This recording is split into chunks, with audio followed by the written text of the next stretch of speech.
Welcome back to another episode of Satisfactory 1.0, and in today's episode we're going to be diving into some MAM research, starting up some of our different research trees, as well as we are going to be diving into our hub research tier 2. So sit back, relax, and let's jump into it.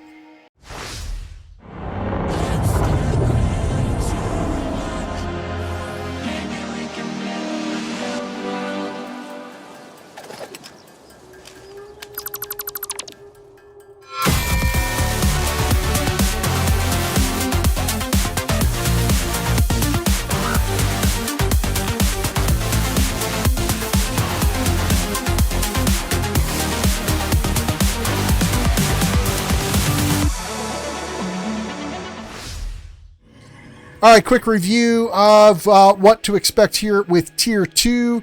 We're going to be going after Parts Assembly, which will get us our assembler, copper sheeting, rotors, modular frames, and smart plating. Smart plating we will need for Phase 1 of the space elevator. And then obstacle clearing, that's going to get us a chainsaw, as well as solid biofuel, and then more inventory slots, which is well needed right now. Jump pads, we'll get those as well too.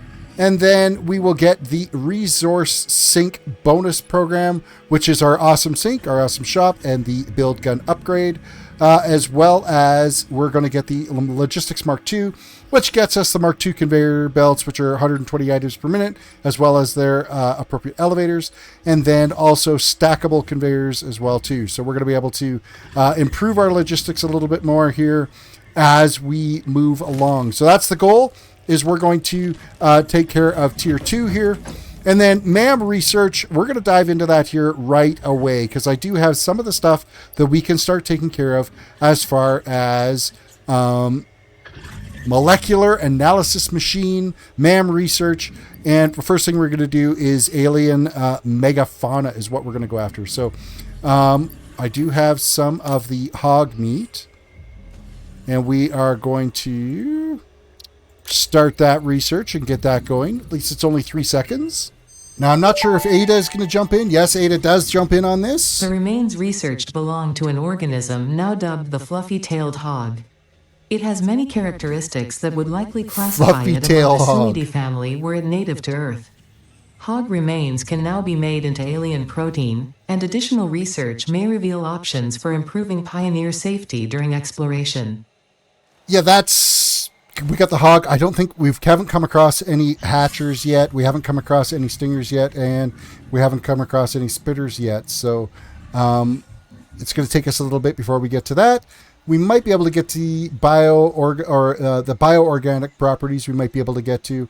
I think we can handcraft those. I'll have to double check. Alien technology. Hey, look, we're going to be able to use our Mercer sphere that we got. And we're going to click that and start that research now right away and see what Ada's got to say about it. Mercer sphere analysis completed. Established local planetary signature of Massage 2, AB, in the local Mercer sphere signals, allowing them to be tracked by the object scanner. Mercer spheres can also transmit data between specific... Witness our scripture, witness our windows. Have you come to defile our shrine? Sing the song. Arguing the existence of intelligent what was that? Life. While Fixit has figured out the method, all of the original data is still untranslatable. Okay, that was a little glitch. I don't know what that was, but it wants us to sing us a song. Okay, kind of cool, kind of exciting. Not entirely sure what that's all about. SAM analysis. Oh, this is where we get to go and find some SAM, or not. It's not called SAM anymore. It's just called SAM. What is it? Strange alien material, or I think that's what it is. Strange alien material, or strange alien matter, something like that. And then summer sloop. We got to go and find some summer sloop, and that's going to help us with power generation. So that's kind of cool. That was brought up in the teaser that came out on the video last Friday. Mycelia, we can actually get started on this as well too, because I do have some of this. And we're going to click on there and start and see what Ada's got to say about that. The mycelial networks of these fungi possess unusually resilient hyphae, which show potential for making a strong but lightweight natural fabric. Additionally, it has similar medicinal and pest control applications to Mycelia on Earth. Nutrients. We are diving into, we've got some of the berries, so we can research that and see what it says. This fruit, dubbed the pale berry due to its tendency to stay light in color even when ripe, is compatible with the human digestive system and has been added to the object scanner. Further research is available. Now we're going to go into the bacon. Let's research this. This mushroom, dubbed bacon agaric due to its uncanny resemblance to raw bacon, is compatible with the human digestive system and has been added to the object scanner. Further research is available. Okay, so then we still need to find a nut out there at some point, and then that will unlock our additional nutritional processor upgrade, or further research that we can do. Lastly is power slugs right now, so we can get one of these started and see what Ada's got to say about that. This semi-slug, now dubbed power slug, is early in its life cycle and has retained only part of its potential energy storage capacity, giving it its blue color. Power slugs are capable of extracting latent energy from their surroundings, including through a form of photosynthesis, and preserve it in their porous semi-crystalline shell over their lifetime. This explains why they rarely move after having found a suitable location. Okay, so it actually looks like we can research this next one right away, because it just takes iron rods and wire and also screws, and that's for scanning the slug. So I'm going to start that research. Power slugs extract latent energy from their surroundings to sustain themselves. By tuning the object scanner to the particular potential energy signature, it is now able to locate them against the background environmental static. Okay, so now with the object scanner, we can start to search for power slugs, which is cool. This one here, yellow power shard, we're going to need rotors and copper cabling, as well as a yellow power shard to be able to advance that. And then overclocking, we need that power shard to be able to do the overclocking end of things. Overclocking, I mean, you're going to use it. You're going to dive into it right away, because now we can actually take advantage of Mark III miners on a pure node at 1,200 items per minute with the new Mark 6 conveyor belts that are coming later on once we progress through. So yeah, there's some research we were able to get taken care of, and now it's just a matter of cranking out some of these tier upgrades that we got to do. So let's dive into those. All right, the first one we're going to do is parts assembly. We're going to need copper cabling. We're going to need iron rods. We're going to need screws, and we're going to need plate. I'm wondering, it doesn't look like I have enough iron rods. I do have the cabling and I do have the screws. Let's go and grab the materials we need, and then we can get that first one taken care of. Okay, let's dive in here and get this first milestone completed. We are on parts assembly. We're adding copper cabling. We're adding iron rods. We're adding 500 screws, and we're adding 300 plate, and boom, parts assembly is now done, and Milestone reached. Is the launched. assembler can produce more complex parts, including the first project part, smart plating, which is crucial for initiating project assembly. Project parts must be delivered to the space elevator. By completing your contracted duties as part of project assembly, you will definitely be helping achieve Fix-It company goals without any other ulterior motive. Note: humans cannot craft project parts. Do not worry about your inadequate crafting skill when compared to an assembler. Fix-It cherishes your innate human abilities, such as walking, striking objects, and commodifying natural resources. It just finished saying that humans can't do manufactured parts. But what we just learned was just the parts assembly, the assembler end of it. It's not till later on that we get the actual manufacturer. So I don't know if it was like foreshadowing for those more complicated, but we can handcraft modular frames and rotors, and I believe, oh, you know what? It does not look like we can handcraft smart plating. So there's, I guess, when you're combining something that's been assembled and another thing that's been assembled into one unit, then that's where it gets a little bit more complicated. Okay, so now that we've got parts assembly taken care of, the next one we're going to do is obstacle clearing, because kind of need some wood because I've noticed that my any of the excess biomass that I had that was under the wood line, we've already consumed that now. So I want to be able to start chopping some trees because I'll get way more wood there and a lot less leaves, and we'll be able to keep. I want to just load up that storage bin that's feeding into that so that we get lots and lots and lots of biomass taken care of, as well as we need to start converting it into solid biofuel as well too, because I believe you need the solid biofuel to be able to run the chainsaw. So we're going to select this milestone. I don't know if I got the parts on me to be able to do it. You know what? I do, but I have to wait because the pod hasn't returned yet. So I guess for now I got to go gather biomass until it's ready to go. So much of your early part of the game is just running around gathering up biomass. I am so thankful that they added those inputs though, so you're not having to constantly go back to the burners to be able to load it up. But you do spend in the early stages of the game until you unlock basically renewable energy when you get to the coal tree. This is a good time sink to keep you from blasting through all of the tiers right away. This makes you take a step back and enjoy the fauna, I guess. Okay, our pod has returned. We can dive into our next milestone, and that is obstacle clearing. We got screws, we got cabling, and we have concrete. Launch away. That is now complete. So what's our next one? Oh, let Ada finish. Solid biofuel, created from any biomass, ensures maximum efficiency of biomass burners. To aid in biofuel production, the chainsaw allows for the removal of tougher wood and coral foliage. Additionally, your pocket dimension has been inflated to increase inventory size. Inspirational note: will you be the Fix-It Employee of the Month? You could be if you construct, automate, explore, and exploit by eliminating all obstacles to efficiency. This isn't just fun, it's contractually mandated fun. It's contractually mandated fun.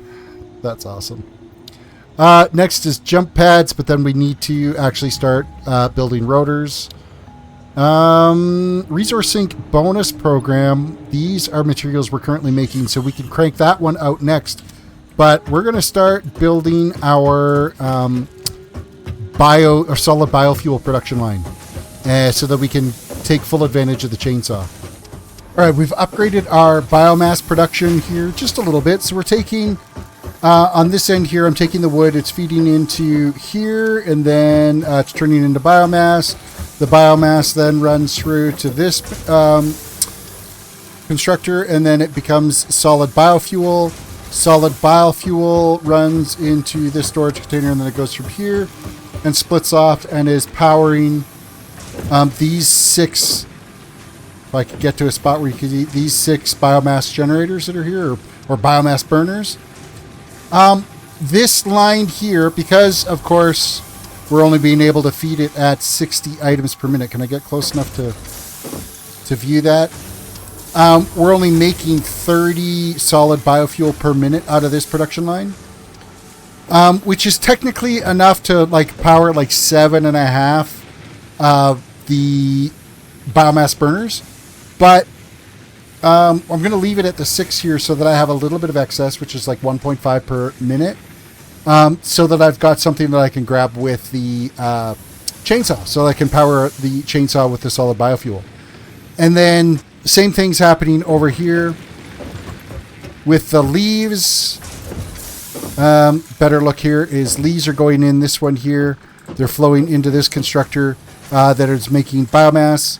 The biomass then comes out as or into this constructor and becomes solid biofuel. Solid biofuel goes into this storage container, and then it runs over to here. Now, again, because of our limitations, we're only, what do we input here? We're inputting at 60, so this is cut in half. We're only making 30 biomass per minute, and then that 30 biomass over here, see, technically we can go up to 120, but of course this is quartered then, so we're only getting 15 solid biofuel per minute. So I've just left it feeding these 3. And the biomass burners only take 4 per minute, so it leaves us a little bit of a excess that's flying out of here, which is about 3 per minute or something like that. So we will start to stockpile in here. Once all of these biomass burners are full, we'll start to stockpile some of the solid biofuel, and then we will have fuel to cart around with our chainsaw. Only need like a stack every once in a while. So what do we need to actually make the chainsaw? Let's go up to our tool bench. All right, we're here at the tool bench. Chainsaw, we need reinforced iron plate, we need rods, we need screws, and you know what? We can actually craft this. Let's bang this out right now. And we have ourselves a chainsaw. And we can actually equip this bad boy right away. Let's go to our inventory, because I do have an inventory slot to be able to carry it. But I got no fuel to run it. And I'm pretty sure, if I look at my inventory, I'm pretty sure just regular biomass. I don't think I can use regular biomass. I want to say that that's not possible, but we'll grab a stack and try, but I'm pretty sure it's a no-go.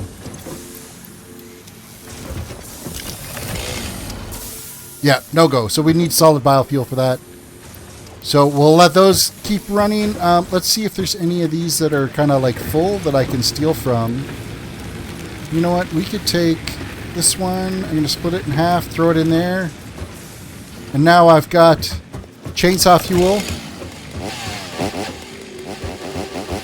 And it's a purple chainsaw because of our character customization. So now I can go and start cutting down some trees, and there's a few that are just kind of in the way. I'm going after those ones first. Like this one. There we go. Now we are gathering leaves and wood like it's meant to be. Oh, and that even cleared out the ones that were in the way right there. So perfect. Can I reach this one? Yes. Oh, there we go.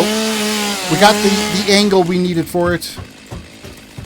So now I'm just going to run around and gather a nice good stockpile of wooden leaves to make sure that those storage containers are full over there, so we never have to worry about that running out. Okay, you see, we've done a little bit of clear cutting out here. We got a bunch of the trees and stuff all down. Things are starting to open up here quite well for us.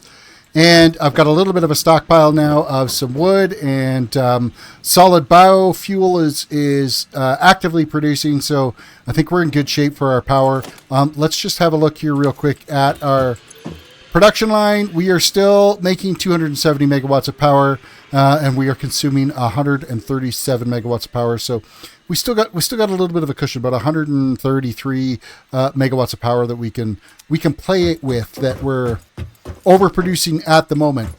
Next milestone, we're going to go after resource sink bonus program, just so we can start to dump some of the things that we might be having in our inventory that we don't need to be kicking around. So this is going to be a bunch of concrete. It's also going to be some wire and some rods, and then a stack of plates. Resource sink is done. Milestone reached. You have been given access to the anti-waste effort for stress testing of materials on Exoplanet's bonus program, also known as Awesome. Your awesome input allows Fixit to comprehend our amazing universe more clearly. In appreciation of this, we have generously set up an internal, closed economy with exclusive rewards and currency.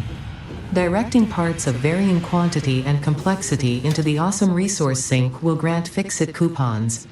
These coupons can be redeemed in the Awesome Shop for highly desirable items such as new foundations, walls, factory attachments, cosmetics, parts, and more. Next time you have additional resources, just remember to go that extra kilometer. Go awesome. Okay, I don't think there was really anything different there than what the original audio clip was for that. Basically explaining, I want to know why is this side like not doing as well?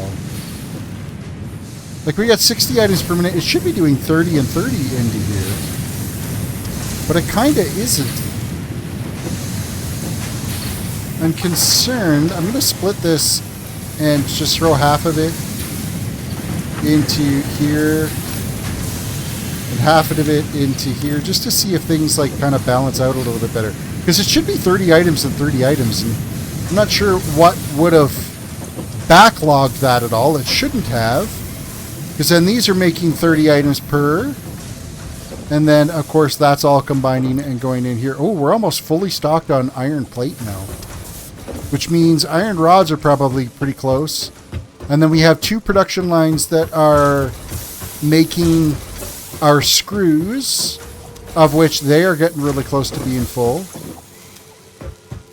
And what else we got cooking? The rest of it is our production over here. This side here, this is our copper production. So we've got our wire on this side and our cable over here. I'm not entirely sure where we're at stack-wise. We're not quite half full over here. And same on this side, not quite half full. Concrete's the slow one. Oh, I do have another node over here that I could bring online to make us some more concrete, because we're really kind of sucking on the concrete department. If I could figure out where it was. Where did I put it? It's all the way over on this side here. We've got, like, I think a normal node, or maybe it's a... I can't remember what node this is. We get 60 items per minute and 120 items per minute coming off of that. But we can really only get 60 because of our belt limitations. Maybe logistics is the next one we got to do. I think that's our next milestone that we've got to crank out. We'll get some awesome sync stuff set up as well too, so we can start getting some of the cosmetics. Because I prefer to build with like regular concrete foundations rather than these foundations. It just looks a lot cleaner. So that's going to be one of the first tickets that I end up spending points on. One of the first coupons. So while we're waiting for the transport pod to come back, I think what I'm going to work on is getting at least one production line of our rotors at least up and running, because I do need 50 rotors to be able to complete the jump pad. And that is going to be another one of the milestones. So we will... I'm just actually probably slap it down right here. I'll pull a feed off of one of the screw lines over here and some of the iron rods that are coming out of this. And then, yeah, we'll have rotors being made. Okay, the automatic straight conveyor. Amazing. It is like I could put up I put up an elevator here. I put up an elevator here. I just clicked. Here, I'll show you. I'll just grab this. I'll take my conveyor. I'm going to click from here. I'm going to click from here, and it automatically puts it at a nice 90 degree. I did the same thing for the screws over there. Amazing quality of life improvement. Hands down, fantastic. It saves having to deal with all kinds of weird spaghetti issues. Super impressed. Love it. One of the greatest improvements I've seen so far since 1.0 came live. I mean, we're a long ways through. We're only working on Tier 2, but I'm impressed. Hands down. Okay, so I've got an assembler set up now for making our reinforced iron plate. Requires 30 iron plate per minute as well as 60 screws per minute. Well, one of our production lines over here is exactly 60 screws per minute, so it's working totally fine that way.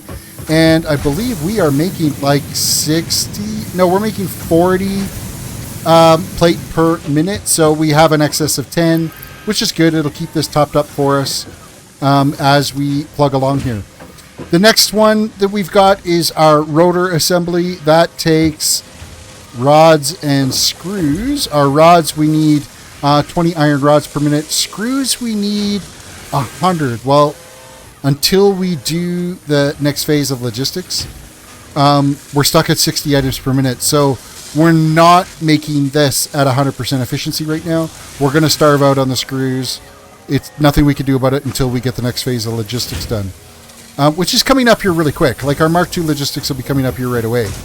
But that's also going to require a whole big revamp of everything when we get Mark II logistics done, because I'm physically just not making enough screws. We're only making a total of 120 screws right now. And that is, and we need 160. So we're 40 screws per minute shy on our production lines. But Mark II will fix that for us. Well, let's look at our requirement for the Mark II logistics while we're kind of waiting for things to manufacture. We need 50 reinforced iron plate. We need 200 concrete. We need 300 iron rods, and we need 300 plate. Iron rods, plate, concrete, no issues. Reinforced iron plate? We only make 5 per minute of those, so we need lots. So it's going to take 10 minutes alone just to make those. And then, of course, you need the reinforced iron plate to use the Mark II belt. So we need to let it kind of run for a while, which really sucks. So this is, us killing time. Jump pads. What can I do on there? Is jump pads close? Could I maybe select that milestone and see? We need 50 rotors per minute. What am I making on the rotors? We're going to be starved on the rotors because, of course, we're not making enough screws, but I can manually top up the screws to kind of keep it running at maximum while we're waiting here, and we're making 4 per minute of those. So we're more than 10 minutes away on rotors as well, too. So, well, I guess I'll go chop down some more trees. Of course, to speed the whole process along, I can still handcraft reinforced iron plate and rotors, so I might just kind of ease us into it a little bit by giving us a little nudge, because I got to use up some screws anyway of extras that I have in my inventory. So we'll make some rotors and we'll make some reinforced iron plate. And as we're waiting for the pod to return, I'm taking our feed from our reinforced iron and our feed from our rotors. Kind of moved them around a little bit. They are getting dumped into the basically these little storage bins are going to hold the excess, and we are making our smart plating. It only requires 2 reinforced iron plate and 2 rotors per minute, so we are going to be making excess. To make smart plating, we need 50 smart plating to unlock the next phase of the space elevator. So we're just going to manually cart those up there. I'm not going to bother running a conveyor all the way up there to feed those in. I don't think it's really worth it. I know later on we're probably going to end up having to do that with the next phase, but at least we've got things running here right now. And of course, we need 50 of those. We can't hand build those. That's gated. That is going to be 25 minutes to make those. Okay, Milestone Jump Pads. We've got we need routers and plate and cabling. I think we've got everything for that. Let's go select that milestone. We're throwing in our rotors. We're throwing in our iron plate, and we are throwing in our cable. Launch away. Tier 2 milestones are complete, and we will now have locked. The Fix-It Jump Pad combines I bet you I don't unlock those for optimized factory traversal and an ideal travel until experience. phase 1. Clarification. Ideal travel experience not guaranteed. Individual results may vary. Pioneers are responsible for all workplace accidents resulting from jump pad usage. Okay, so they don't recommend the jump pad as a transport, but of course they give us the jump pad as a transport option. Not that I ever really used it before. We're now gated by the smart plating. We need 50 smart plating to feed into our space elevator so that it'll unlock the next phase, and we kind of can't do that until it's finished building. So I'm going to let this run, and we'll get the space elevator completed, and then we will wrap things up here. All right, to let things get our smart platings manufactured for us, so we're going to run up now, and we're going to complete space elevator and get it moved on to the next phase. We just got to run up here, load it into the interface, and ship it off on its way. So 50 smart plating. It's sealed. This animation's changed. This actually really sharp. I like the way it looks. And it is sealed. Let's send it. Welcome to the Project Assembly Pioneer Progress Whoa, presentation. what's this? Congratulations, the Phase 1 project part shipment is now ready for delivery. On delivery, Phase 1 will be completed and the distribution platform will be constructed. After completion of Phase 1, the technologies of Tiers 3 and 4 will become available in the hub. Highlights are automated power, steel production, personnel transportation, and many more. Completing Phase 2 of Project Assembly is your next main objective. New project parts will need to be produced and delivered to the space elevator as you have done previously. Continue to construct, automate, explore, and exploit for a better Fix-It future. Okay, that's new. That little presentation thing that wasn't there before. Now we're going to send it. And we'll let the animation head off and do what it's... Oh, no! Whew. Just about killed myself there. So that should have given us another completed achievement as well with Steam. So that's been sent off on its way. Oh, score! Look at that! That's... Phase 1 of Project Assembly completed. This is only the beginning of Project Assembly, the first step I'm in awe. saving the day. You have performed adequately so far. Reminder, that not only is looks Fix-It amazing. saving humanity, it is saving all of Earth, including kittens and puppies. It is statistically likely that you appreciate the continued existence of kittens and or puppies. Continue the work for their sake. Continue the work for Fix-It. It is time to start the work on Phase 2 of Project Assembly. That looks freaking amazing.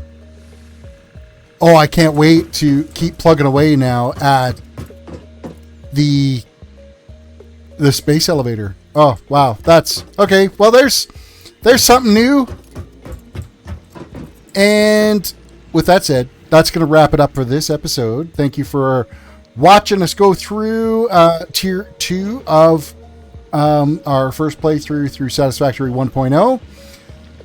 My next big thing here now is I need to upgrade this all to Mark II conveyors and everything. So this is going to be a teardown and a rebuild time, of which then I'll be able to dive back into the recording some stuff for the Tier 3.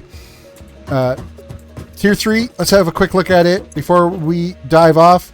Tier 3 is coal power. Going to be huge. Going to be very important for how we proceed through the game. And it's completely self-sustaining. We'll be able to get that all hooked up as well as it's getting us our copper pipings, our water, and everything. Really looking forward to coal power. Vehicle transportation, that's going to help us with some of the long-range transport of materials that we need to do. Basic steel production, enhanced asset security. So we're going to get the Xenobasher. We get another one-handed equipment slot and 3 more inventory slots. Tier 4, what is Tier 4? Tier 4 gets us our blueprint manufacturing, as well as Mark III logistics, advanced steel production, and then we get into power storage and power towers, and then hypertubes as well too. So we'll be able to set up some hypertube launchers and be able to transport us across the map a little bit easier. With that all said, guys, I hope you enjoyed this episode of us completing Tier 2 and also the first phase of the space elevator. And that looks just freaking amazing. So we'll catch you on the next episode. Bye for now.